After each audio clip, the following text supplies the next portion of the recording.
Hi everyone, my name is Molly Hackett and this is my final project for Emerging Models in Education. I chose to focus on innovations in curriculum, in particular the development of digital curriculum. So to start off with, what do we mean by digital curriculum? Digital curriculum can actually mean a variety of things. It can be as simple as just an electronic version of a printed book, or it can be something that is much more complex, that's web-based, that has embedded multimedia and interactivity within it. I work for a program called the Choices Education Program, and we develop social studies curriculum. And it's our goal at this point to develop a digital curriculum based on our printed curriculum. We want it to be dynamic and engaging, and we want it to be rooted in research of best practices. And at the same time, we wanted to retain the rigor and intellectual depth around which we've built a reputation. We already do have a form of digital curriculum in what we call our e-text, but that has very limited functions. And so we really want to raise it up a notch and make it dynamic and make it so it really enhances students' thinking and engagement with the text. Our rationale for doing this, first off, the world has changed, and we've explored that throughout this course. We're living in a digital age, and our culture has changed because of that. In line with that, digital literacy has become much more vital.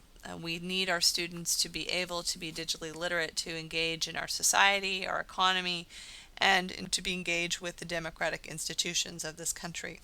We also know that this technology has immense potential for meeting the needs of diverse students, and I'll go more into that later. And in relationship to all of this, we have an obligation to prepare our students for the world in which they live.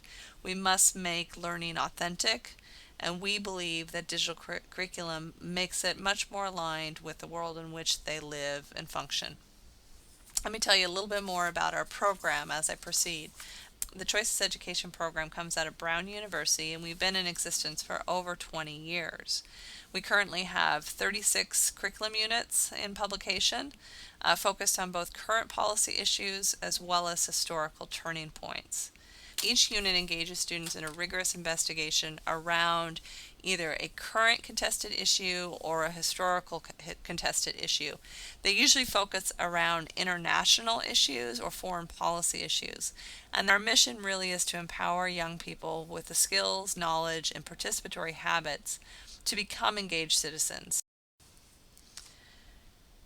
One of the first areas that I began to explore in looking at this idea of digital curriculum is just the effects that this type of reading, this type of learning has on the brain, and whether or not we can read and think better using this text, or at least read or think as well as we do with written text. The findings that I came across in terms of potential advantages is that students have different learning styles, and by using digital curriculum, we can better reach those learning styles and meet the students where they're at. This was a major point made in the book Disrupting Class that we all read for this course. We also know that not all thinking is done in a linear fashion, and digital text allows students or readers to go from one idea to the next and follow a train of thought through hyperlinks.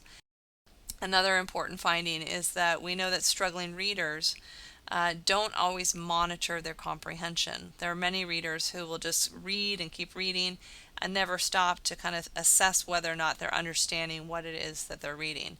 And digital textbooks could provide the tools to help these readers monitor their comprehension.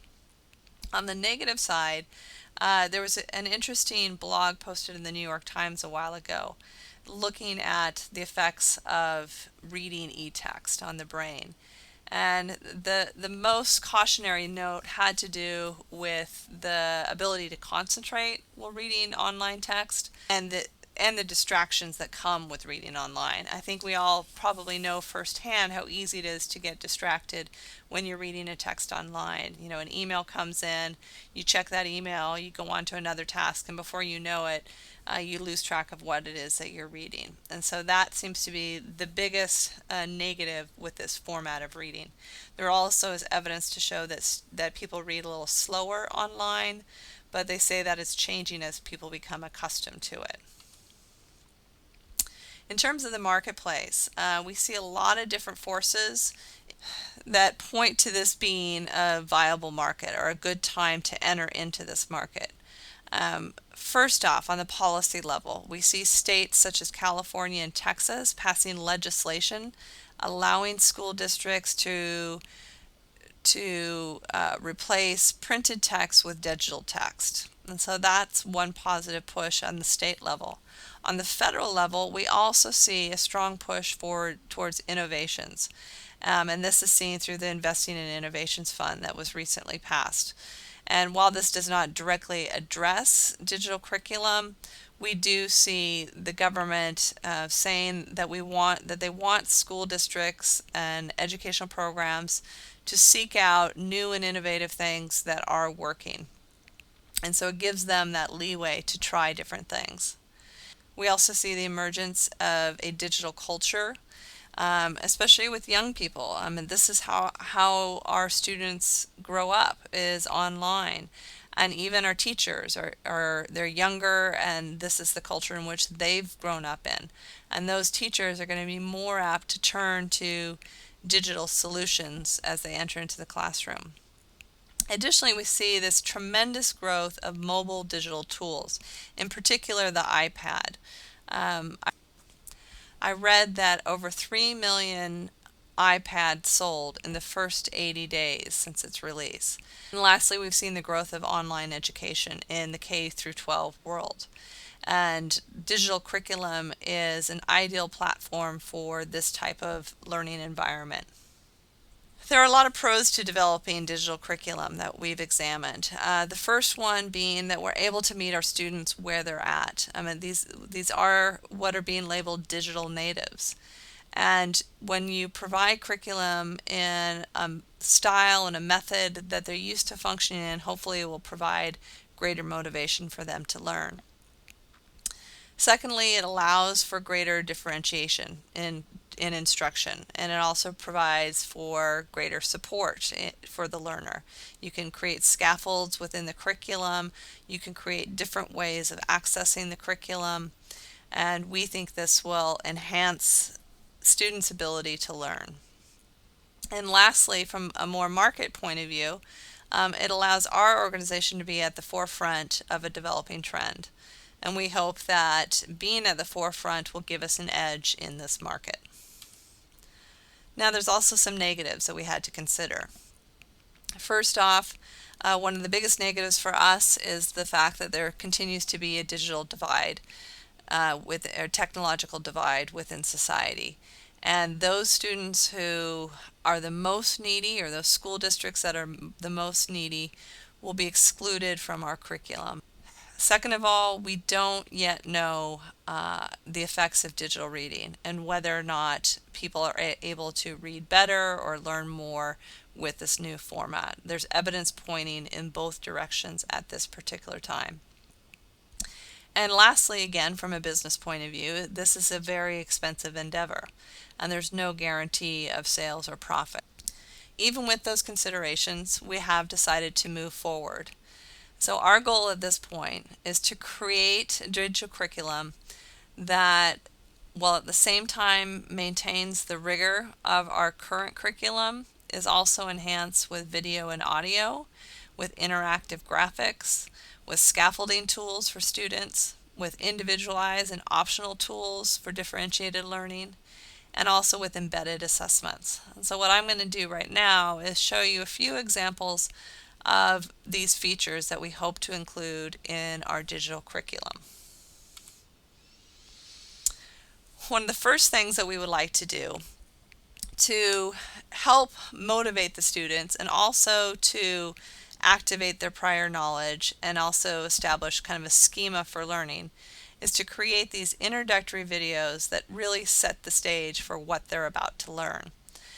Most of the curriculum I'm going to show you is from our slavery unit, because our slavery unit is actually going to be the prototype to our digital curriculum. However, we don't have an introductory video for that unit yet. So I'm going to show you an example of a video we would use in our Haitian Revolution unit. So you can see how it would set the stage for students learning. The first and only successful slave revolution in history. Here was a country that established itself as a new black free republic in the midst of slavery. France became a major power primarily because of Haiti. By having been successful in overthrowing the yoke of colonialism and slavery, it established a principle that justice was universal. To think about the Haitian Revolution, therefore, is to think about a revolution that shakes the entire Americas and indeed perhaps shakes the world. So that's one example of the type of video we would embed in the curriculum. We would also want to embed other curriculum we'd also like to embed other video throughout the curriculum. We have a collection of what we call Scholar Online videos, and currently we have over 600 clips, all ranging from a minute to 4 minutes in length. And what we would like to do with these videos is embed them appropriately throughout our printed text. So what you're seeing on the left here is a page from our current curriculum. And you'll see a little icon of a camera below. And so as students would read, they would get to a point where we have a relevant clip related to the text, something that either reinforces what they've read or it enhances and goes deeper into what they read. These clips also feature renowned scholars, so students would be able to hear directly from these scholars, these experts. We also want to create enhanced maps and graphics, and so that these graphics are interactive for the students. So this is an example of what's in our current text of a static graphic that students would encounter.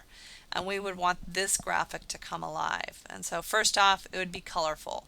Second of all, students would be able to interact with it. So they could click on a region. So if they wanted to click on Cuba, they could click on it and find out more information about slavery in Cuba. Additionally, another feature we would like to have are what we're calling gatekeeping questions. And those are questions that we embed throughout the text that students have to answer before they continue on reading the text or before they're able to turn the page of the text. And this is one way, as I said, to be able to monitor students' comprehension. So as they're reading, they're stopping to assess themselves, stopping to assess what they learn. A couple other features. Throughout our text, we currently have quotes from contemporaries of the event being examined. So here we have a quote from John Woolman, who is an abolitionist.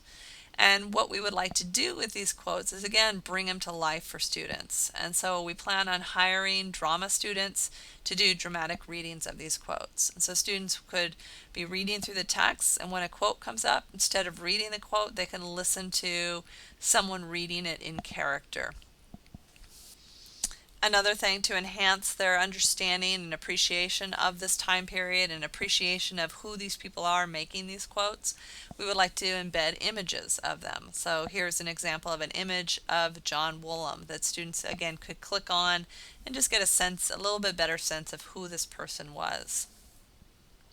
Another feature, and this actually already exists within our current eText, but we want to be able to enhance this feature, and that is being able to highlight or annotate the text. So the way we want to be able to enhance this, for one, we're going to provide them the ability to highlight in different colors. So the teacher may assign them different tasks to do in different colors, just as a way of organizing their information. And lastly, we would also want them to be able to collate their notes. And so somehow all those pieces that have been highlighted would be collected and organized into a study aid for them. Then the final feature is something that I think would be incredibly helpful for students, and that kind of relates to that last point I made about collating their notes. I talked also earlier about the gatekeeping questions, and so what we would want to be able to do is not just have students answer those questions as they're going along, but have all those answers collected and organized for the students in a way that made sense and helped them to learn and help to reinforce core ideas of what they learned. Those are just a few examples of what we hope to do with our new digital curriculum. Thank you all for listening.